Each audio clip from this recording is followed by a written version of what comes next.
Well, hiring pagyapon ta sa atong delivery rider ha. Delivery rider for Cebu area. Per hub ta niya nga ma-assign. So like for example, hub natay hub for Cebu City, Mandawi City, Lapu-Lapu City, Consolacion, Liloan, Danao, Tuburan, Tabuelan, Talisay, Naga, Argao, Carcar, Mualbual, Toledo. So, mo na siya mga available na to nga mga hub. So, if in case kung taga diha ka, dual ka diha na po ka naman assign.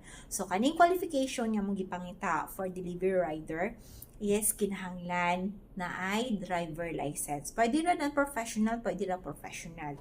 With or without experience.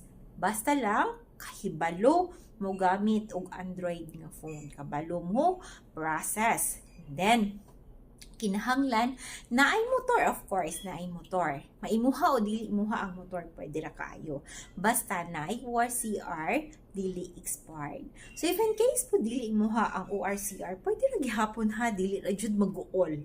Pwede ra magpabuhat og authorization letter sa tag-iya or sa naka-indicate ng ngalan sa ORCR nga ikaw ang gipagamit sa motor. Pwede ra kay na ha.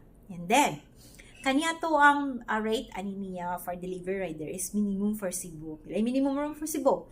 468 per day. And additional ani niya is 150 pesos nga gas allowance. And then, kung makakuta po ka sobra sa kuta, kato pang sobra nimo, incentive na po to siya nga imuhang ma-deliver. So, ang i-deliver din nimo ani is parcel for Shopee SPX.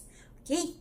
So, aside na niya, full-time mga mong gipangita for delivery rider ha, kay full-time man, natay mga requirements and of course, natay government mandated benefits nga contribution. And additional pagida na niya is accident life insurance for free. Ginahatag na siya namo sa tanan namong mga empleyado under sa SMI. So, dili jud kay itang magwala ng dapita.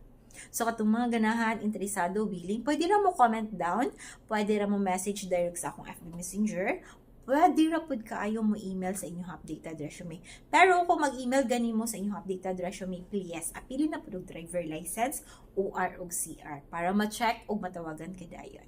So, that's it. Thank you so much. And once again, this is Jenny, your recruiter from Cebu.